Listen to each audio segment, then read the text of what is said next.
여기 엽청루는 문루로 외산문격인데 이 서원의 정문입니다.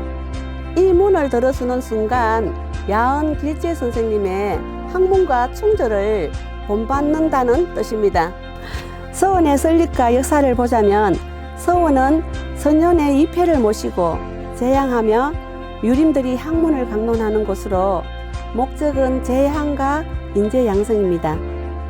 우리나라 서원은 정조 때에는 850여 개에 이르렀으나 대원군 때 1864년 서원 47개만 남기고 모두 해철되었습니다. 금호서원은 대원군의 서원 철폐령에도 해철되지 않은 47개 서원 중 하나입니다. 금호서원은 1570년 선조 3년 금호산에 창건되었고 1575년 선조 3년에 사액을 받았고 인난때에서 금호서원이 불타 소실된 후 1602년 선조 35년 현 위치 남산 아래에 건립을 했습니다. 1609년 광해군 1년에 다시 사액을 받았습니다. 서원의 고성과 배치는 선현의 제사를 지내는 사당과 선현의 뜻을 받들어 교육을 실시하는 강당과 원생들이 숙식하는 기숙사, 그리고 문집이나 서적을 펴내는 장판고, 서고, 제기고, 전사청, 누각, 고직사 등으로 구성되어 있습니다. 야은 길재 선생님은 영조 1739년 충절공 시호를 받으셨고 정조 1798년 충절을 받았을 뿐만 아니라 조선에 끼친 학문의 영향이 크기 때문에 문절공 시호까지 받았습니다.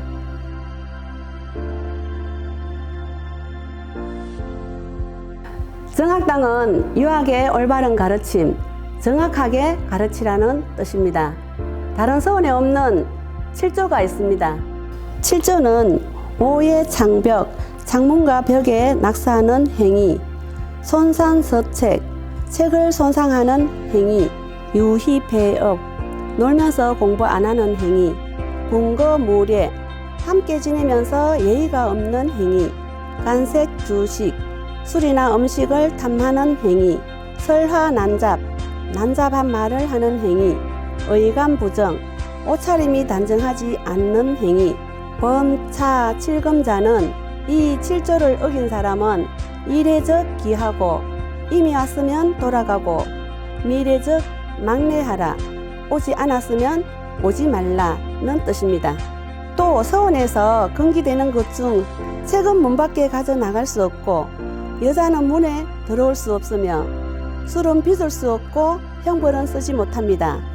책은 나가면 잃어버리기 쉽고 여자는 남녀 7세 부동석, 술 취하면 방탕하기 때문이고 형벌은 선비의 일이 아니라는 것입니다.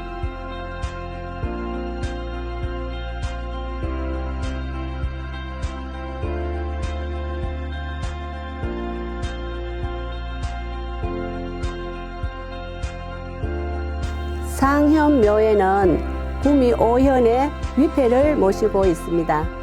야은 길재 선생님, 전필재 김종직, 신당 정붕, 송당 박영, 여헌 장형광 선생님입니다.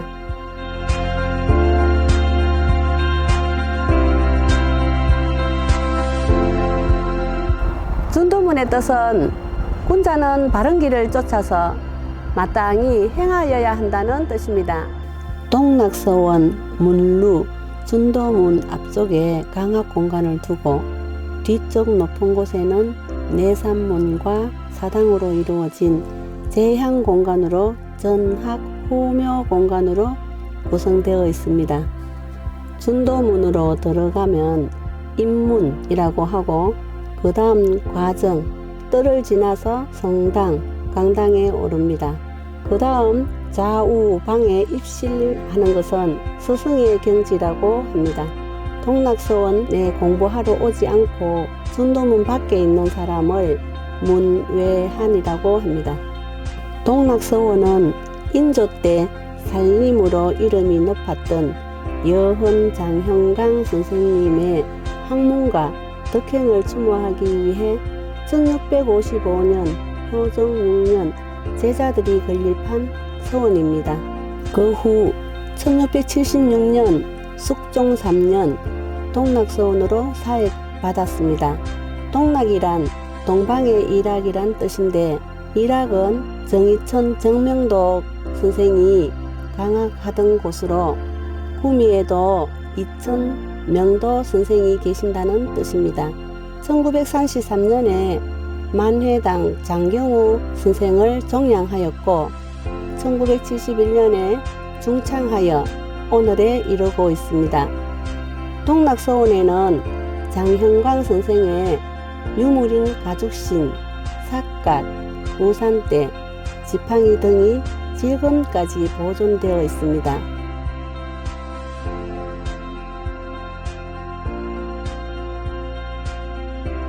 강학공간 중정당은 제자를 양성함에 치우침이 없이 바른 교육을 해야 한다는 뜻입니다. 여은 선생 문인 400여 명 가운데 30명이 가거급제하였고 그 중에 당상관을 14명이나 배출하여 전국에서 많은 유생들이 몰려왔습니다. 병자호란이 일어났을 때 의병 모집을 하던 중 삼전도 소식 듣고 이반소원으로 들어가셔서 만할당에서 84세 나이로 생을 마감하셨는데 인조는 500년에 한 명 나올 만한 위대한 분이라고 안타까워 하셨습니다. 윤회제, 배운 것을 마음속에 담아서 항상 생각하면 도가 저절로 이루어진다는 뜻입니다. 건집제, 군자는 항상 조심하고 경계해서 정념하라는 뜻입니다. 경덕묘는 선생의 덕행을 해와 같이 널리 밝히고 몸소 실천하신 것을 숭상한다는 뜻입니다. 여헌 장형광 선생과 만해당 장경우 선생을 배양하고 있습니다. 1932년에 사후를 중수하였으며 만해당 장경우 선생을 추가로 배양하였고 매년 âm 력 8월에 행사를 지내고 있습니다. 수령 400여 년으로 추정되는 이 은행나무는 여헌 장형광 선생님이 제자들을 많이 양성하겠다는 뜻으로 직접 심으신 나무입니다. 전년대 글씨도 여헌 장형광 선생님이 직접 적으신 것입니다. 더운 날씨에 쉬기 좋고 소낙비 피하기도 좋아라. 시원한 그늘은 양산만 하니 제자들에게 주는 혜택 또한 많구나. 천년대 연비여천 의약우연 솔개는 하늘 높이 날아오르고 물고기는 연못에서 뛰노네.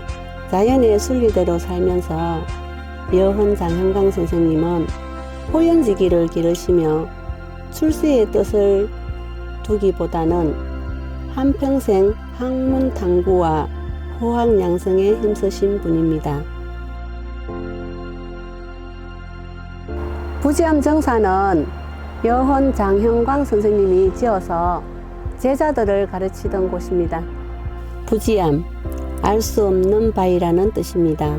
안 보이는 것도 노력하면 보이듯이 사람의 마음과 학문의 깊이 또한 끊임없이 탐구하고 노력하지 않으면 알 수 없다는 뜻입니다. 여헌 선생께서는 능주천하제일사업 해야만 방위천하제일인물이 된다고 하셨습니다.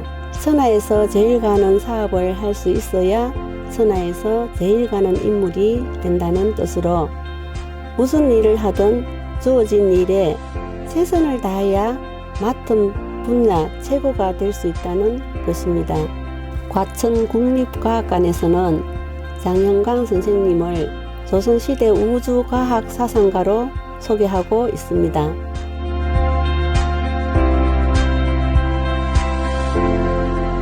낙봉서원의 외산문입니다.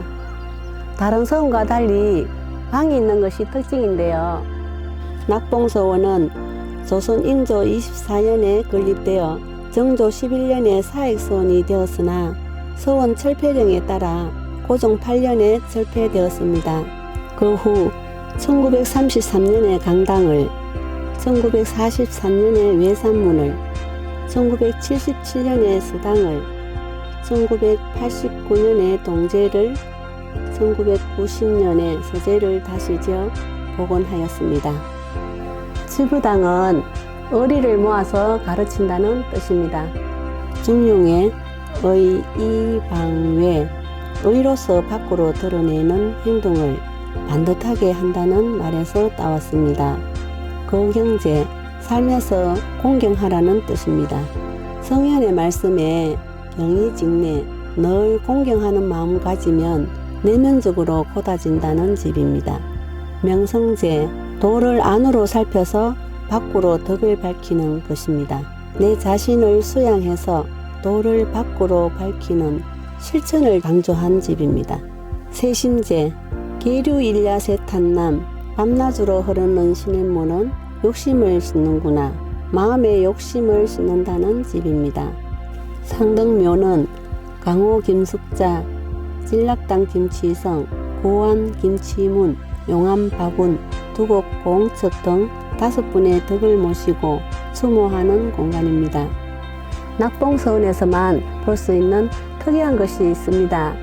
사당에 모시던 5 선생님의 위패를 버리지 못하고 매운하기로 결정하여 사당에 있던 바로 그 자리에다가 묻고 커다란 위패모를 만들었습니다. 1994년 강당 중건, 1990년 서재까지 다시 지어 지금의 모습을 갖췄습니다. 배양 공간인 상덕묘와 위패모가 함께 자리 잡고 있는 서원은 낙봉서원에서만 볼 수 있는 특이한 모습입니다.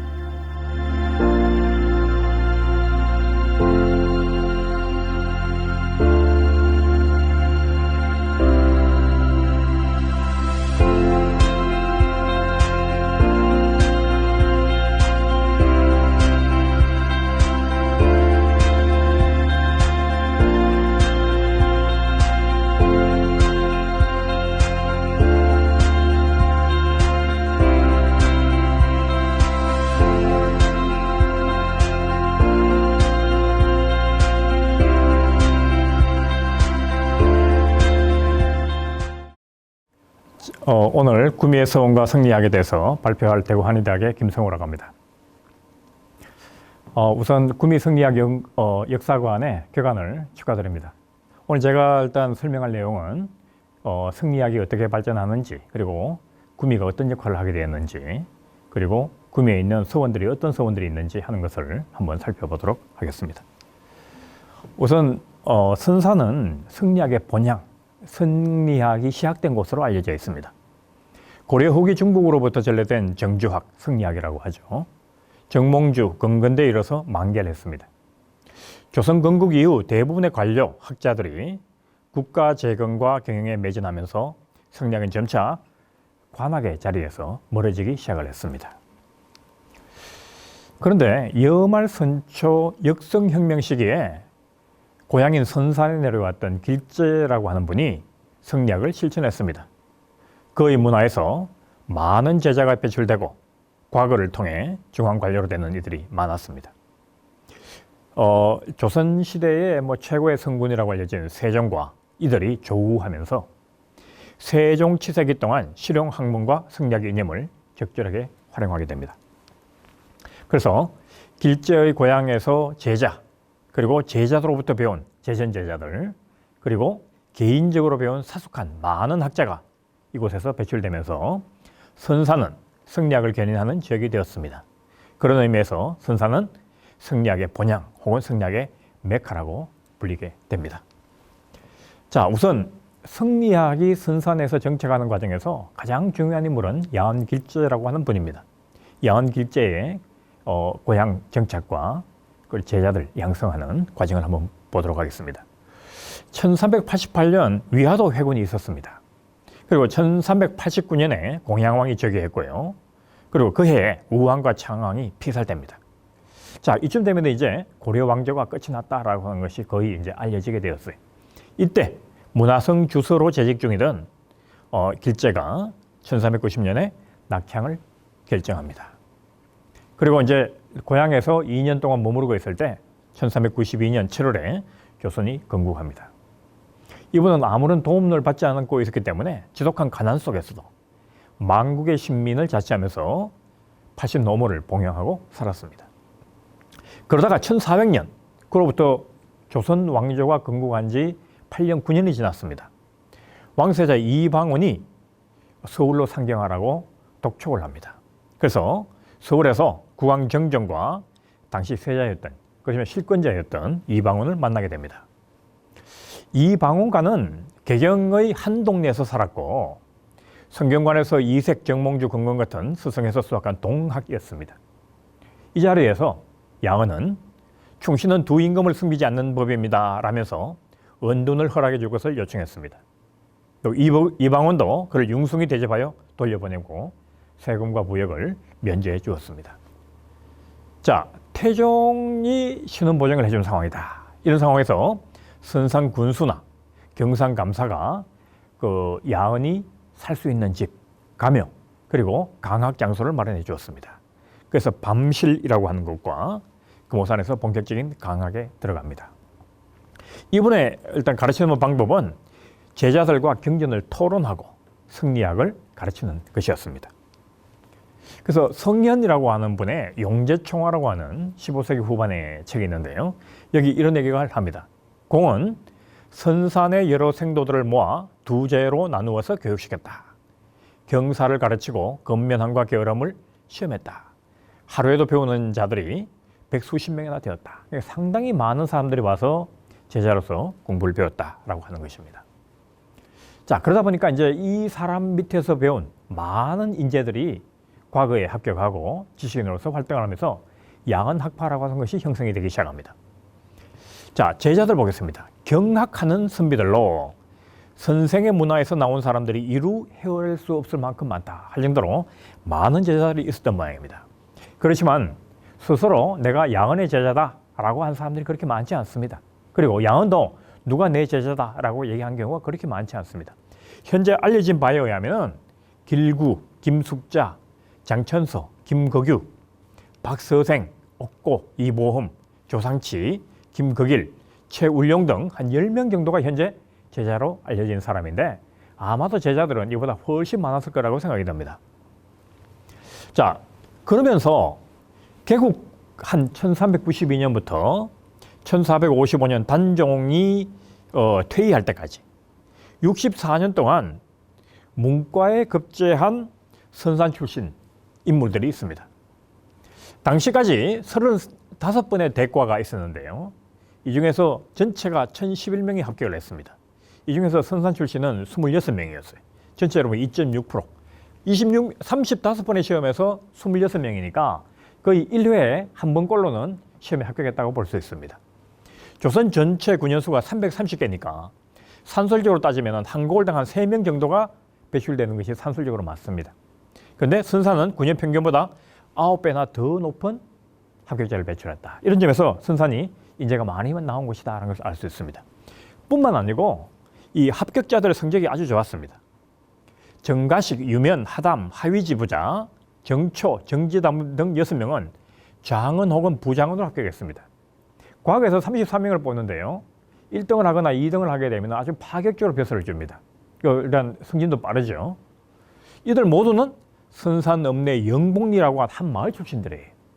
그래서 나중에 김종직은 훗날 영복리를 장원방이다. 장원들이 쏟아져 나온 동네다라고 해서 장원방이라고 칭송했습니다.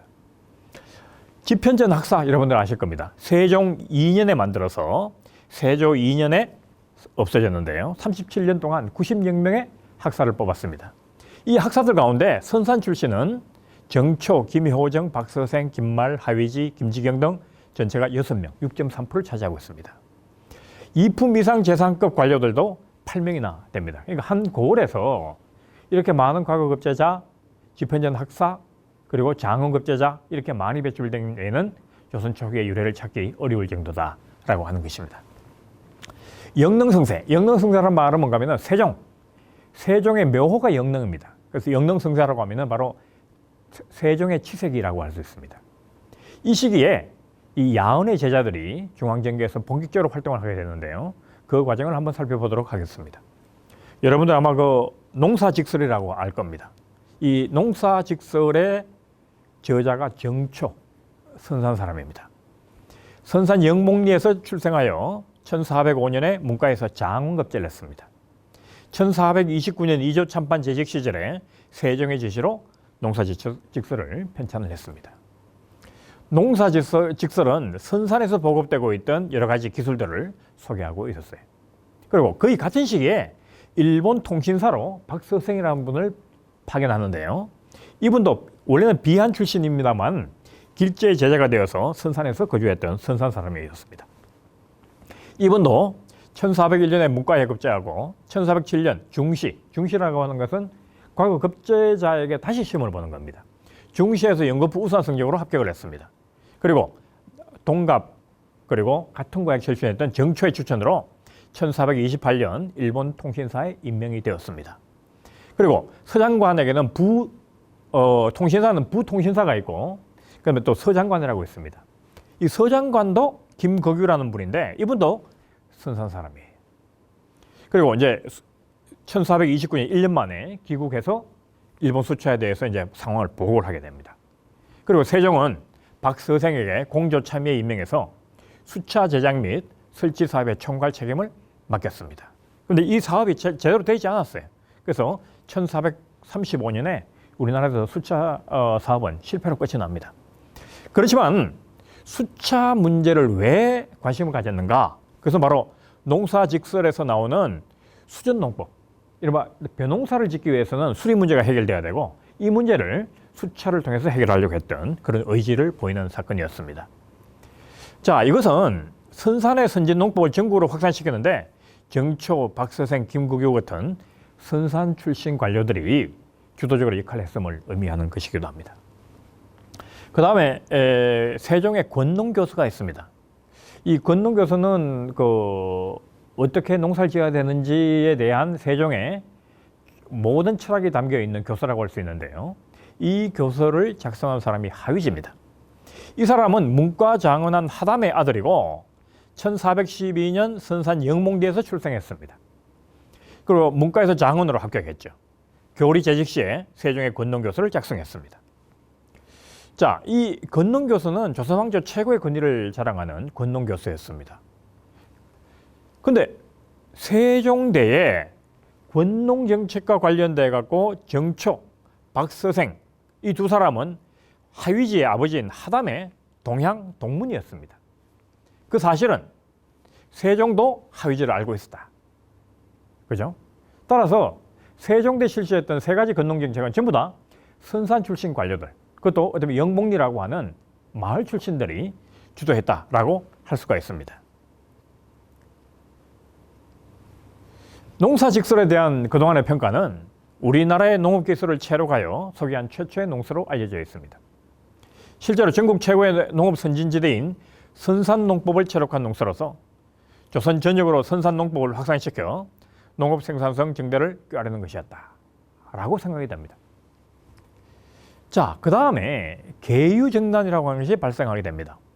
계유정난은 잘 알다시피 수양대군이 어린 자기의 조카를 쫓아내고 실력으로 정변을 일으킨 사건이죠. 그리고 세조로 즉위하게 되는데요. 그 사건을 보겠습니다. 자, 태종대와 세종, 문종대 한 60년간은 조선 왕조 역사상 가장 성세였습니다. 태평시기였어요.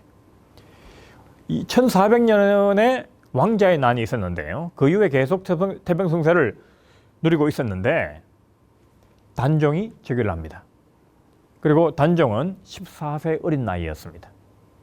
그런데 37세 숙부 수양대군이 왕위 계상에 불만을 품고 한 명의 신숙주 등 세력을 규합합니다. 그리고 1453년에 계유정난을 일으킵니다. 잘 알려졌다시피 황보인, 김용석 같은 대신들을 제거하고 또 형제 중에서도 일단 대권에 대해서 서로 경쟁을 하고 있던 안평대군과 금성대군을 죽이거나 귀양을 보냅니다. 그리고 2년 뒤인 1455년에 제7대 국왕 세조로 등극합니다. 대부분의 관료들은 실권자 편에 서서 공신이 된다든지 했습니다만은 소수의 저항 세력들이 있었습니다. 이 사람들이 이제 사건을 만드는데요. 1456년 사육전 사건 있습니다. 성산문, 박백년, 하위지, 위계, 유성원, 유흥부 등 비롯한 관료들이 사형을 당합니다. 그 다음에 이듬해 금성대군 사건이 있습니다. 금성대군은 경상도 순흥으로 유배를 가게 돼요. 여기서 금성대군과 순흥 부사였던 이보험이 단종 복위를 도모하게 됩니다. 또 이 사건도 발각하게 되어서 많은 사람이 피살당합니다. 또 이렇게 정계가 어수선하면서 은퇴한 사람들이 나타납니다. 그래서 가지고 대표적인 6명을 생육신이라고 부르는데요. 김시섭, 원호, 이맹전, 조려, 성담수, 남효원 등으로 대표되는 인물들입니다.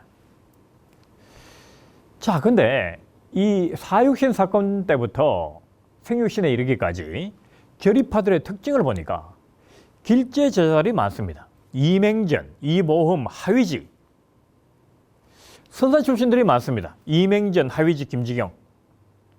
하위지는 사육신으로 알려진 인물입니다. 이맹전은 생육신으로 또 알려진 인물이죠. 이 사람들이 전부 선산 출신들입니다. 결국 계유정난 당시의 절입파는 야한 길제 제자거나 선산 출신의 사람들이 많았다. 자, 그러면 선산유학이 도대체 왜 그런 특징이 있느냐? 절입파를 왜 그렇게 많이 배출했는가 하는 것을 보도록 하겠습니다. 야한 길제는 왕조 교체라는 정변 상황에서 절의를 지키고자 하여 고향에서 은둔했습니다. 그의 제자나 동양의 지식인들 가운데 목숨을 걸고 저항하거나 지조를 지키려 했던 사람들이 많았습니다. 그래서 야헌학파는 따라서 승리학의 추종 세력이자 절의적 기질을 가진 지식인과 동일시되었습니다. 따라서 야헌과 야헌학파의 고향 선사는 절입파의 고향으로도 널리 알려지게 되었습니다. 자, 계유정난 이후에 많은 사람들이 세조의 쿠데타 그리고 훈구 세력의 집권에 대해서 저항을 하면서 승리학을 본격적으로 확산시키기 시작을 합니다. 그렇게 하면서 이제 학파들이 만들어지는데요. 대표적인 학파가 김종직의 전필제 학파, 그 다음에 김경필의 한원당 학파, 그 다음에 박영의 송당 학파 등등이 있습니다. 그런데 이 세 분의 학파들은 대부분 선산에서 시작되었다라고 하는 것이 특징입니다. 우선 김종직을 보겠습니다. 이분은 길제 제자인 부친 김숙작에서 승리학을 배웠습니다. 29세 문과에 급제를 했고 세조 때는 세조하고 이게 마음이 안 맞아서 평사라고 하는 아주 한직을 떠돌게 됩니다. 그러다가 제9대 군주인 성종에게 발탁이 되어서 홍문관 수찬에 임명됩니다. 그런데 바로 이 시기에는 그 세조의 부인 또 성종의 할머니였던 정의왕후 윤씨가 수름청정을 하고 훈구 세력이 전면에 나서고 있었어요. 그래서 김종직은 중앙관리의 꿈을 접고 외직에 만족을 했습니다. 그래서 이제 함양 군수들을 지내기도 하고 선산부사를 지내기도 하고 한 10년간을 이 40대 10년간을 전부 다 외직을 지냈습니다. 이 과정에서 김굉필이라든지 정여창과 같은 많은 경상도 제자들을 양성하게 됩니다. 그리고 이 사람들이 나중에 무술옥사라고 하는 이른바 사건을 일으키게 되는데요. 그 내용은 단종의 어머니 현덕왕후 권씨를 복권시켜라 라고 하는 얘기였습니다. 이 얘기는 계유정난의 정통성을 무너뜨리는 그런 주장이었던 것이죠. 자, 이렇게 이제 무술옥사를 일으키니까 정의왕후가 격분을 했습니다. 또 훈구 관료들이 거세게 반발했고요. 이 과정에서 사건 연루자 대부분이 유배가거나 과거 응시 자격이 박탈되는데 그때 주모자는 실질적으로 김종직이었습니다. 김종직은 선산부사로 했었기 때문에 직접 사건에 가담되지는 않았습니다만 실질적으로 주동하고 있었죠. 그런데 이 사건 이후에 김종직이 신진 세력의 영수라는 점이 분명해졌습니다. 그 이후에 훈구 세력들은 김종직의 일거수일투족을 이렇게 점검하고 감찰하고 점검하고 있었습니다. 그러다가 정의왕후가 사망하는 그 시기에 성종이 본격적으로 친정체제를 구축합니다. 이 과정에서 김종직을 다시 홍문관 수청으로 불러들여요. 그리고 무술옥사에서 연루되었던 김맹성을 비롯해서 김종직 계열의 인물들을 복권시킵니다. 그리고 김종직은 중앙복귀 7년 만에 형조 판서까지 오릅니다. 자, 학문적 명성, 승리학자로서의 뛰어난 명성과 국왕 성종으로부터의 각별한 총애, 개혁 성향 등등으로 해서 많은 사람들이 몰려듭니다. 그래서 살인파의 종장이라는 칭송을 얻게 됩니다. 또 이분은 어렸을 때부터 탁월한 제자들을 양성하는 기질이 있었어요. 이미 과거 급제하기 전에도 서울에서 많은 제자들을 양성했었습니다. 또 40대 10년간을 함양군수 선산부사로 있으면서 경상도에 많은 제자들을 양성했어요. 김갱필, 정여창, 조이, 유호인, 신정호, 곽성화, 강중진, 강백진 이런 사람들입니다. 그리고 뭐 원계, 이성은, 이철균, 주윤창 등등도 이들의 제자입니다. 자, 서울에 가서 본격적으로 중앙관리로서 성공을 하면서 또 서울 출신들도 많이 이 사람의 제자가 됩니다. 그래서 김종직의 문인에는 49명이 등재되어 있습니다. 김종직의 제자들은 동료와 제자들이 전국에 분포되어 있습니다. 서울에도 이시문이라든지 남영호 같은 사람이 있고, 그렇지만 핵심적인 인물들은 경상도 출신들이 많습니다. 김맹성, 표현말, 유호인, 정여창, 김경필 이런 등. 그래서 김종직을 비판하는 훈구 세력은 김종직을 따르는 세력을 가지고 경상도당이다 라고 불렀어요. 당을 만든다는 것은 당시에는 뭘 뜻한가 하면 붕당을 만든다. 붕당은 반역하는 것이다 라고 하는 의미가 강했어요. 그래서 훈구파들은 김종직이 반역하려고 한다. 경상도당을 만들었다라고 비판하게 되었습니다. 자, 그 다음 김경필을 보겠습니다. 현풍에서 태어나서 서울에서 성장했습니다. 19세 때 정여창과 함께 함양군수 김종직을 찾아가서 제자가 되었습니다. 그리고 선산부사로 재직 중이던 김종직을 찾아서 선산향교에서도 공부를 했는데요. 그런 이유로 선산 지방지인 일선지에는 김경필을 선산 사람으로 기록하고 있습니다. 근데 이 두 사람은 노선이 좀 달랐어요. 김종직은 출세를 해서 영향력을 키우는 데 관심이 있었고, 김경필은 어차피 훈구파가 정권 장악한 상황에서 별로 의미가 없다. 그럴 바에는 차라리 승리학에 매진하는 것이 좋겠다. 이 두 사람이 갈등을 하게 돼요. 27세 청년 김경필이 훈구 관료들이 전국을 장악하고 있는 상황에서 서성의 출사가 무의미하다라고 얘기를 하고, 50의 서성은 내가 나가야지 정치적, 사상적으로 영향을 커질 수 있다. 두 사람이 대립을 하겠습니다. 2년 뒤에 서성이 뭔가를 해줄 줄 알았는데 별로 하지 않아요. 그래서 그 김경필이 이른바 시를 써서 비판을 합니다. 난초도 세속을 따르면 마침내 변하고 말 것이니 손은 밥 갈고 말은 사람 태운다는 것을 누가 믿어주겠습니까? 세속 따른다. 이런 식으로 비판한 것이죠. 그러니까 일단 제자의 이런 시를 받으니까 김종직도 얘기를 하죠. 후배들이 내 우졸함 조론하는 것은 맡겨두지만 근세와 영화는 차려들지 않을 것이다 라고 해서 좀 비판을 하는 그런 시를 합니다. 이 사람이 그러면서 이 두 사람은 이제 완전히 갈라서게 됩니다. 김종직은 승리학자이기도 하지만 또 사장학, 글 짓는 것에 대해서 상당히 능통했습니다. 그리고 위기지학에 대해서는 별로 관심이 없었어요.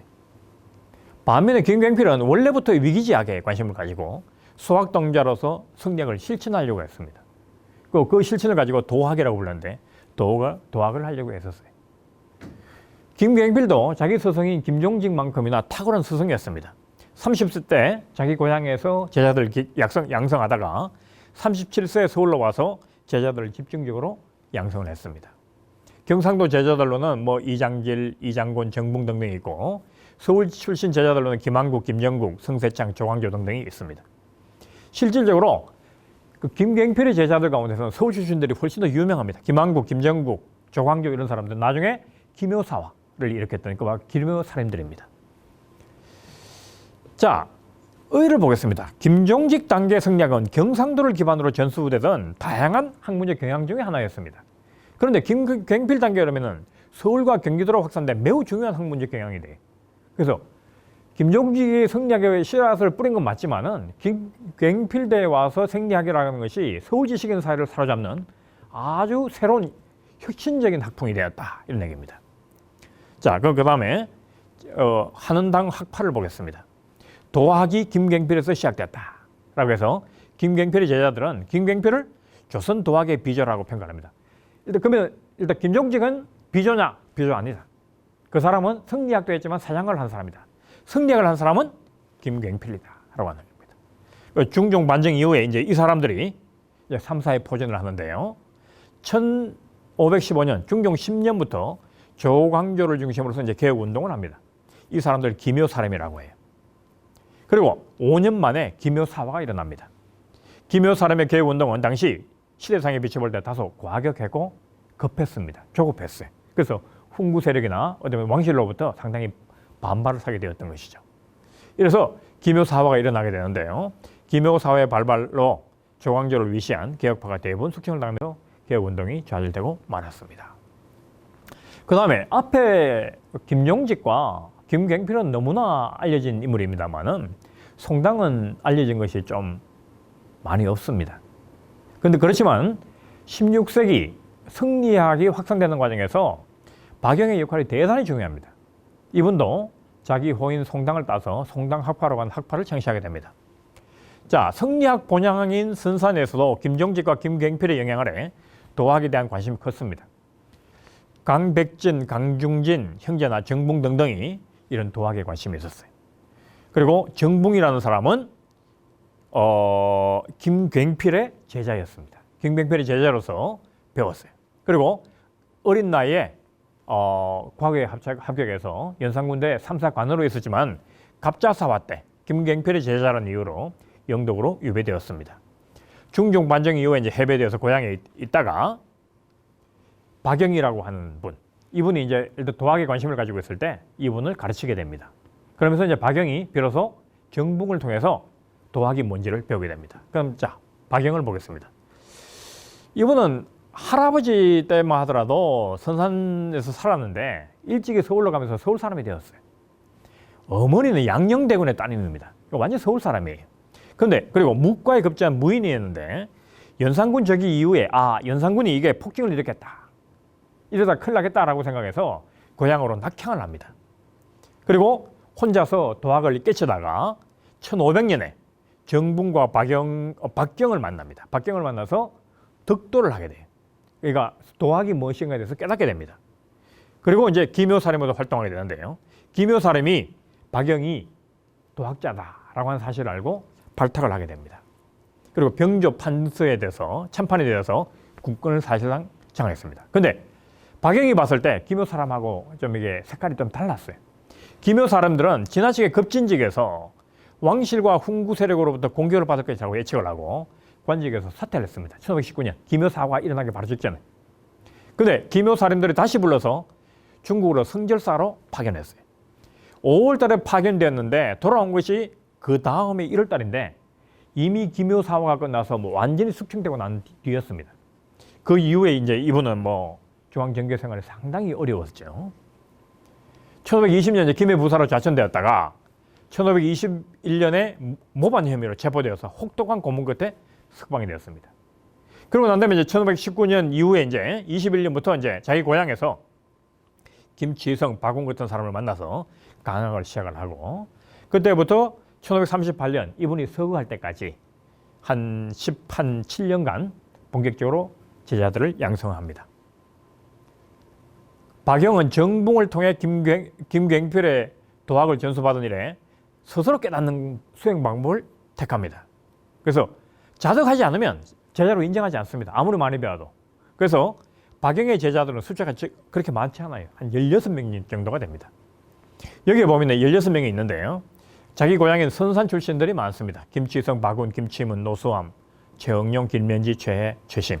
또 경상도에는 신계성, 권은잉 등등이고 또 서울에는 성문, 박소, 박집, 임건, 안명세, 이항 등등 이렇게 해서 16명이 있습니다.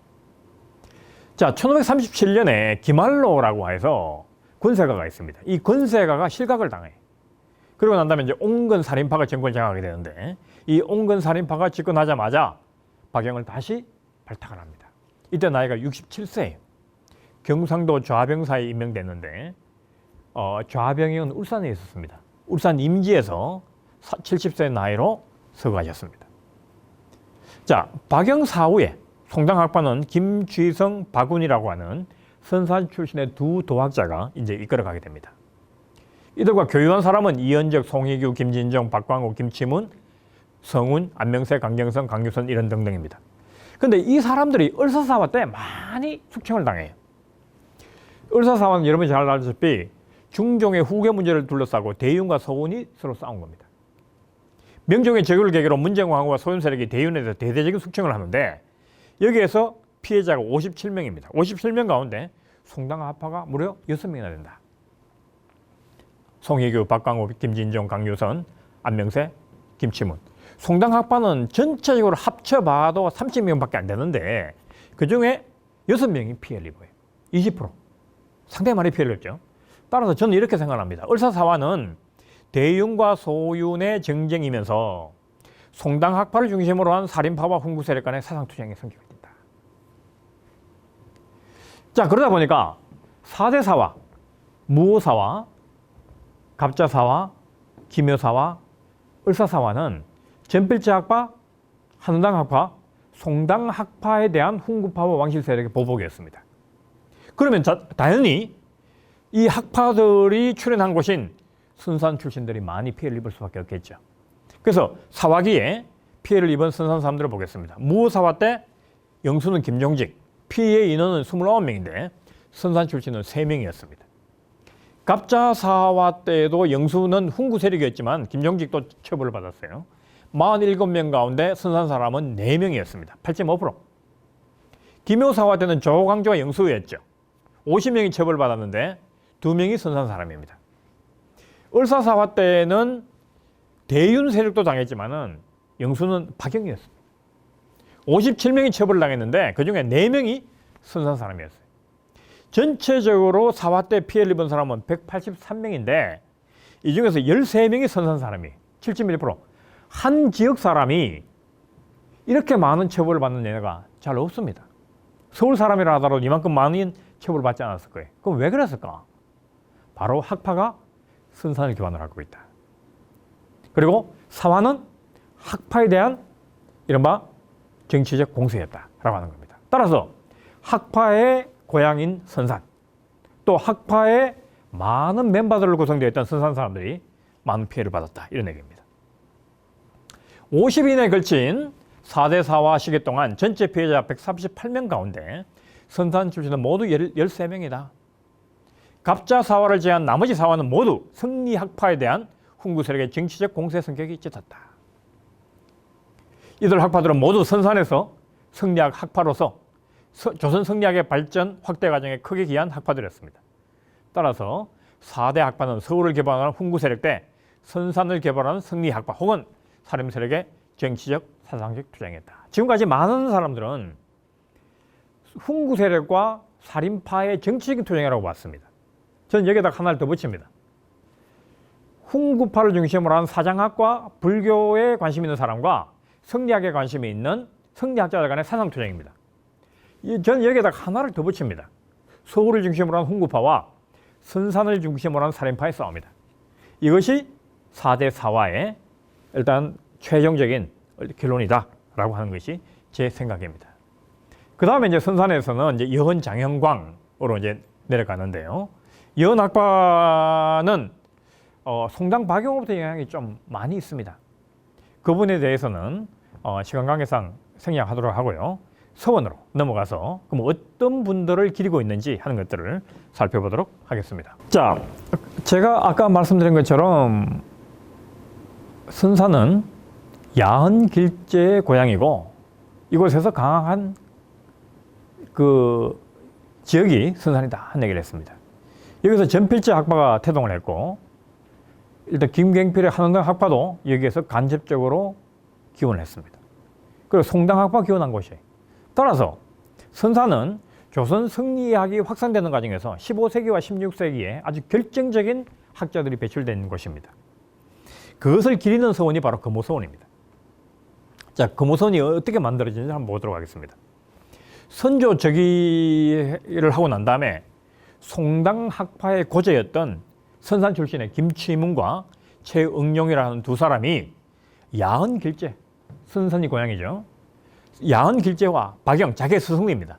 스승을 제양하고 학문을 개성하고자 서원 건립을 시도했습니다. 그래서 1572년에 선산부사 송기충에 의해서 금오산 길석에 건립됐는데 구미 성리학 역사관이 있는 이 근처가 바로 예전에 성리학이 있던 자리예요. 금오서원이 있던 자리입니다. 그리고 1575년부터 정부에서 이제 금오서원이라는 사역을 받았습니다. 금오서원에 있기 때문에, 금오산에 있었기 때문에 금오서원이 됐던 것입니다. 그런데 임진왜란 때 소실당했어요. 그러다가 전란 이후에 장현광의 주도로 선산부사 김용의 지원을 받으면서 현의진 선산읍에 있는 원리로 이관했습니다. 현재는 금오서원은 원리에 있죠. 배양인물을 보겠습니다.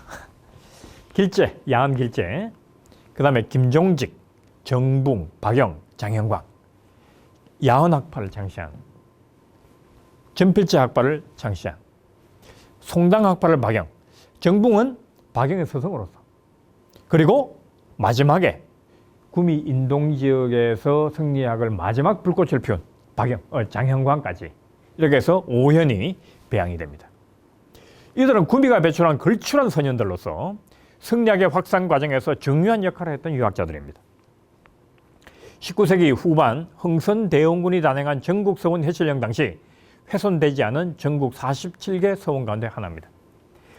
수백 개, 수천 개의 서원들이 있었는데 이 서원들을 다 1, 2차에 걸쳐서 2차에 걸쳐서 전체를 회철했는데 47개만 이것은 대표적이다, 의미가 있다라고 해서 이것은 회철시키지 않았습니다. 그 서원 중에 하나가 바로 금오서원입니다. 금오서원이라는 것이 얼마나 성리학에 있어서 중요한 위치를 차지하는 것을 보여줍니다. 그래서 사실상 금오서원은 선산의 수원이다. 서원 중에 어뜸이다. 어뜸 서원이다. 모든 여론은 금오서원으로 모입니다. 모든 서원은 금오서원을 통해서 뻗어나가는 그런 서원이 바로 금오서원이다 라고 하는 얘기입니다. 금오서원은 선산의 서원일 뿐만 아니고 경상도에서도 가장 대표적인 서원 중에 하나다 라고 하는 것입니다. 그 다음에 동락서원이 있습니다. 동락서원은 장현광이 57세 때 부지암 정사라고 하는 제자들을 기르고 있는 강학체가 있었습니다. 여기에 장경우를 비롯한 많은 제자들이 이 여은이 학생들을 가르칠 수 있는 공간을 마련해 줬어요. 그 정사 이름이 부지암 정사인데요. 장현광 사후에 제자들이 그 강학소에다가 부지암 서원이라고 하는 서원을 만들었습니다. 그러다가 1676년에 동락서원이라고 정부로부터 사익을 받았어요. 그러다가 1871년 정부의 명령으로 회철되었다가 다시 1932년에 복설되었고, 그때 장경우가 아까 강학소를 만들어준 사람이라고 그러죠, 그죠? 이분은 이제 종량하게 됩니다. 이분은 이 동락서원은 인동의 서원입니다. 인동을 대표하는 서원. 그러니까 인동의 모든 여론들은 동락서원으로 모이고 동락서원에서 결정된 논의가 퍼져나가는 그런 구조다라고 하는 것이죠. 그럼 오산서원이 있습니다. 1587년에 인동 현감 유울룡은 누군가 하면은 유명한 임진의 영웅인 이른바 유성룡의 형입니다. 이분이 인동 현감으로 있었는데 길재 묘소가 있는 오태에다가 오산서원을 건립했어요. 그 1609년 오산서원으로 사역이 됐고 1868년에 회철됐습니다. 그 다음에 네 번째로 살펴볼 것은 낙봉서원입니다. 낙봉서원은 1646년에 금오서원에 배양되지 않은 선선이 배출한 걸출한 선현들을 위해서 건립된 서원입니다. 자, 금오서원은 5현을 배양을 했죠, 그죠? 근데 선산은 이 5현 이외에도 많은 유학자들, 성리학자들이 있었습니다. 이 성리학자를 일단 배양하기 위한 서원을 만든 것이 바로 이 낙봉서원이에요. 그래서 낙봉서원은 1787년에 낙봉서원으로 사역이 되었고 1872년 정부로 명령으로 회철되었다가 다시 1933년에 복설이 되었습니다. 여기에 배양된 인물은 김숙자, 바로 김종직의 아버지죠. 김취성, 박운, 김치문, 공책, 이 사람들은 송당의 제자들입니다. 이런 사람들이 이제 배양됐는데 사실상 이 서원은 이렇게 배양은 했지만은 선산 김씨라고 있습니다. 선산을 대표하는 문중이에요. 선산 김씨의 문중 서원 역할도 합니다. 그러니까 선산에서 가장 대표적인 서원은 금오서원, 두 번째로 중요한 서원은 낙봉서원인데 이 서원은 선산 김씨의 문중 서원 역할도 하게 된다는 얘기입니다. 그다음 월암서원이 있습니다. 월암서원은 1630년에 김주, 하위지 이명전 아시죠, 그죠? 김준은 고려 말에 고려가 멸망했다는 소식을 듣고 난 다음에 중국으로 다시 돌아간 그런 사람으로 유명해요.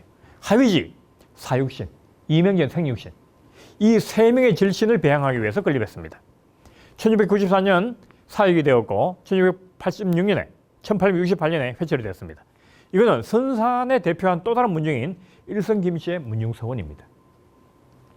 그다음에 송산서원이 있습니다. 김응기, 김진종, 최응룡, 강유선, 최현, 노경임 등등을 배양하는 서원으로 1656년에 해평 창림에 건립이 되었는데 이 서원도 서원 철폐령에 따라서 회철되었는데 이렇게 많은 분들이 있습니다만은 실질적으로 이 서원을 주도하는 사람은 전주최 씨들이에요. 최응룡, 최현이라고 있죠. 이 서원은 전주최 씨의 문중서원입니다. 그 다음에 현암서원이라고 있습니다. 이거는 장잠이라고 있어요. 장잠을 배양하기 위한 사후로 만들어졌다가 나중에 현암서원으로 승격이 됩니다. 이 서원은 사역되진 않아요. 그리고 물론 그 회초를 당합니다. 이건 인동장씨 가운데서 황상에 거주하고 있는 파를 황상파라 그러는데 황상파의 문중서원 역할을 합니다. 그 다음 매강서원이라고 있습니다. 여기에는 1843년에 율곡이 여러분 아시죠? 동생 옥산 이유를 배양하는 강정에 있습니다. 매학정이라고 하는 데 있는데 옥산 이유가 율곡의 동생인 이유가 선산에 있는 황기로한 분하고 결혼해갖고 그 재산을 물려받아갖고 선산 사람이 되었어요. 그래서 그 후손들이 이 매학정이 있는 곳에다가 서원을 만들었어요. 이 서원은 바로 그 율곡과 옥산의 집안 덕수 이씨의 문중서원입니다. 그리고 선산을 대표하는 서인계입니다. 선산을 대표하는 이른바 노론서원. 노론서원이 바로 매강서원이다. 그런 역할을 담당하게 되었습니다. 마지막으로 경락서원을 보겠습니다. 1807년에 오식, 황필, 강거민, 황기로, 윤홍선 등을 배하기 위해서 건립을 했는데 이것도 1865년에 회철이 되었어요. 이거 말고도 최근에 와서 서원들이 좀 생겨나고 있습니다만은 그런 서원들은 조선시대 서원이 아니기 때문에 생략하도록 하고 지금까지 살펴본 9개 서원이 조선시대의 인동과 선산에서 가장 대표적인 서원이다라고 할 수 있습니다. 예, 이상으로 구미의 승리학과 서원에 대한 강의를 마치도록 하겠습니다. 예, 감사합니다.